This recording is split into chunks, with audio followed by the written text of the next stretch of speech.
Plato begins his theory of ideal state by saying that an ideal state must be established on the principle of justice. An ideal state must be established. जी जी, इसी sequence है, इसी तरतीब से चल रहा है. मैं आपको लेक्चर में हमेशा तरतीब से बताता हूँ, इसी तरतीब से चल रहा है एग्जैक्टली. तो कॉन्टेक्स्ट रखना है, देन थ्योरी, और वो थ्योरी में कहता है, वो खुद कहता है कि जो स्टेट है, आज state, it should be established on the principle of justice. Modern तौर पे जिसको हम इंसाफ कहते हैं, उस पर बेस करनी चाहिए. Now what is justice according to Plato? अब देखें, यहां पे एक अक्सर ट्रैप ये होता है बच्चों के जहन में, आपके जहन में आता है जस्टिस का ये मीनिंग है, और आप अपने अंदाजे से मीनिंग लिखते हैं. अब यहां पे जस्टिस का मीनिंग वो लिखना है जो आप सोच रहे हैं, या हमने वो मीनिंग देखना है जो प्लेटो कह रहा है? What will be your answer? Your opinion और प्लेटोज ओपिनियन? एग्जैक्टली. तो क्वेश्चन में प्लेटो ने कहा, हम प्लेटो की बात करेंगे. आप उसकी थ्योरी को ठीक समझते हैं, गलत समझते हैं, आपका मसला है. एग्जामिनर पूछे तो आपने अपना ओपिनियन नहीं देना. आप एग्जामिनर पूछे आपका ओपिनियन उसके जस्टिस पे, फिर कमेंट करना है, अदरवाइज नहीं करना. वो पूछे प्लेटो की आइडियल स्टेट क्या है, तो प्लेटो का जस्टिस लिखना है, अपना नहीं लिखना please. Plato begins his theory of justice by stating that human beings have three basic instincts in it. Exactly. Plato begins his theory of justice by saying that every human being has been endowed with by three instincts. मैं यहां पे लिखने लगा हूं जी justice वाला.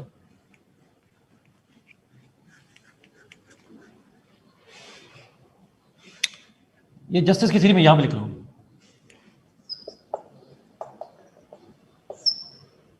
He says every human being has three main instincts. Instinct क्या होती है?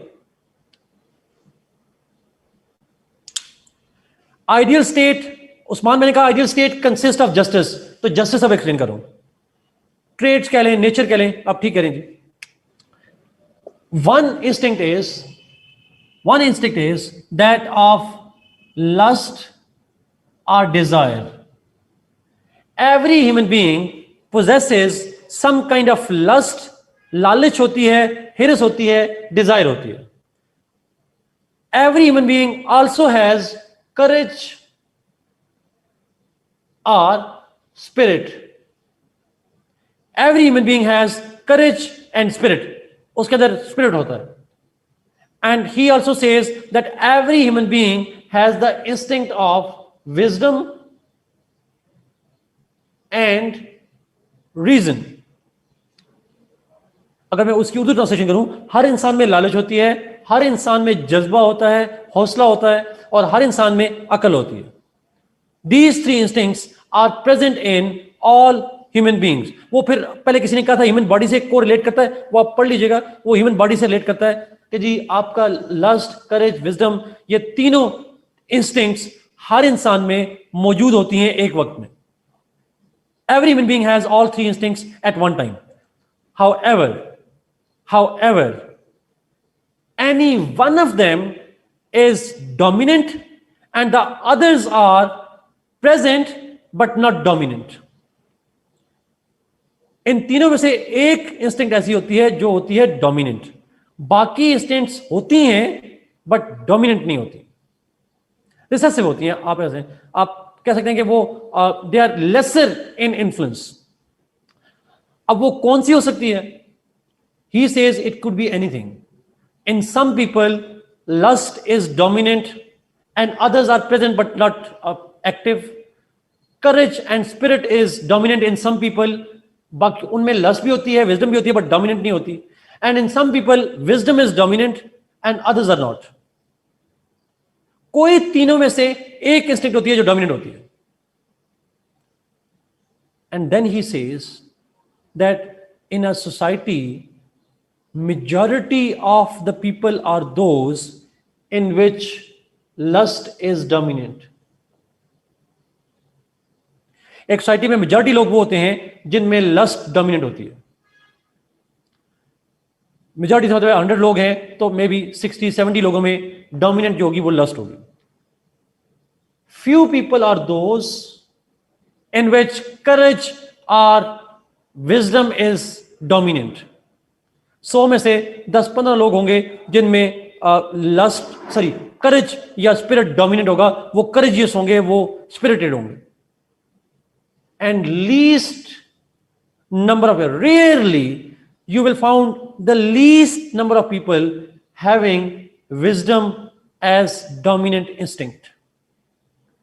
In simplest of words, the wise people are the least portion of a population. अकल बहुत कम लोगों में होती है. Is it clear जी? मेजॉरिटी में होती है लस्ट, लालच होती है, कुछ में स्पिरिट होता है, और बहुत ही कम लोग होते हैं जिनमें अकल होती है. Do you agree with that by the way? वैसे पूछूंगा, आपके पेपर में तो नहीं लिखना. ठीक है, आप सारे एग्री करेंगे, लेकिन आप सारे अपने आप को इसमें डालेंगे, ये भी मुझे पता है.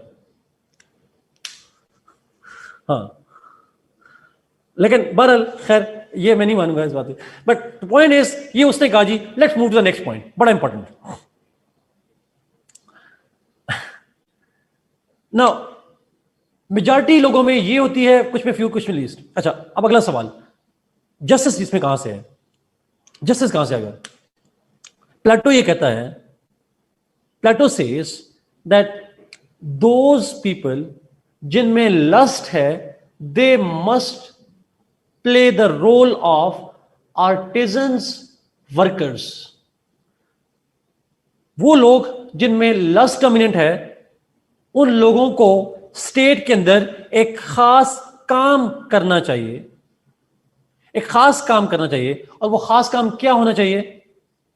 वो है हाथ से काम करने वाले, मजदूरी, पियन, कासत, क्लर्क, मैनुअल काम करने वाले, आर्टिजन, हाथ से काम करने वाले लोग होने चाहिए. आर्टिस्ट नहीं कह रहा, हाथ से काम करने वालों को कोई भी कह रहा. And those in which courage is dominant, they must play the role of the military.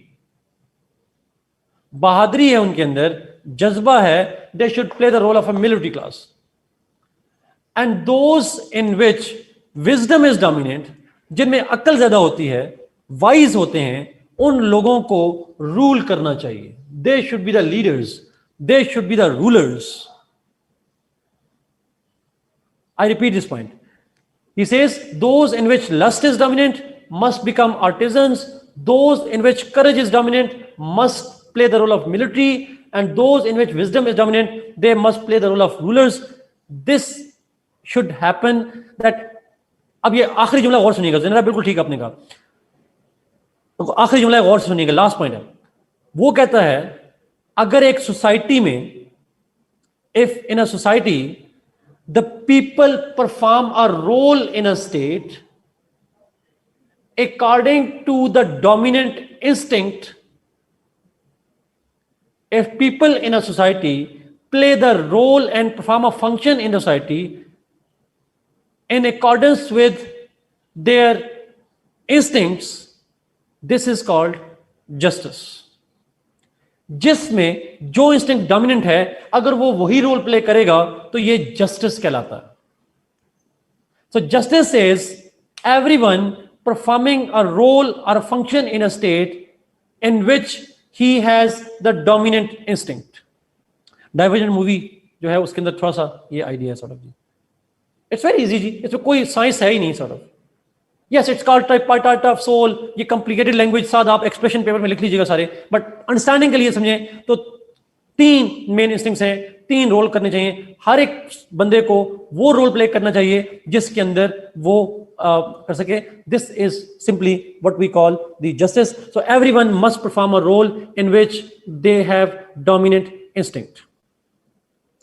इसी को अपनी जबान में, अब उसने नहीं कहा, हम अपनी जबान में कहते हैं functional specialization. Everyone must perform a function in which they specialize. लेकिन ये स्पेशलाइजेशन नेचुरली है कि आपके इंस्टिंक्ट कौन सी डोमिनेंट है. अच्छा, इस पॉइंट से, इस जस्टिस से एक आखिरी जो आपसे सवाल मैं पूछूंगा, तो मेरा आपसे सवाल यह है कि क्या एक स्टेट के अंदर जो सिस्टम होगा, will it be a system of direct democracy?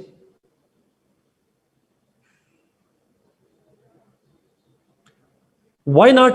Because direct democracy में everybody is the ruler. He does not allow everybody to be the ruler. He wants only those in which wisdom is there, that only they must be the rulers. बाकी rulers नहीं हो सकते. They can be military or artisan. एक दूसरा सवाल आपसे, how many social classes are created? अगर प्लेटो का जस्टिस इंप्लीमेंट हो जाए तो कितनी क्लासेस हो जाएंगी स्टेट में? 3. अगर उसका, ये उसकी थ्योरी है, इंप्लीमेंटेशन नहीं हुई, उसने थ्योरी दी, अगर उसकी थ्योरी मान ली जाए तो स्टेट में 3 क्लासेस होंगी, रूलर क्लास, मिलिट्री क्लास और artisan class. Workers, military and rulers, ये 3 क्लासेस बन जाएंगी.